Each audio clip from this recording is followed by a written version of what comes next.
Hello guys, ito po ay miracle fruit.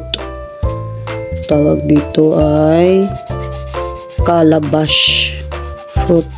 Matigas po yung outer layer ng prutas na yan, kaya ginamitan natin ng lagari. Ayan po, lagarin muna natin yung yung outer part.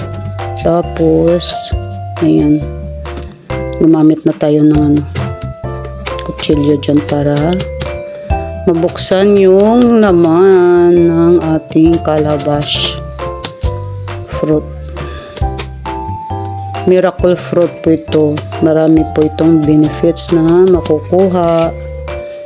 Medyo matrabaho nga lang yung pagluluto, pero masarap po yan. Ayan po yung kanyang meat. Calabash meat.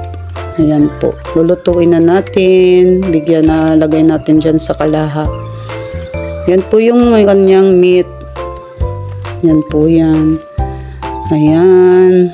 Marami pong laman sa isang piraso. Marami po yung laman.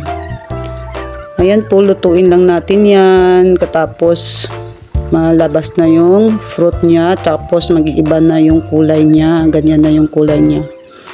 Parang dinuguan. Joke. Ayan na po. Salain natin para yung juice lang yung mapunta, mainom natin. Yan po siya. Salain natin.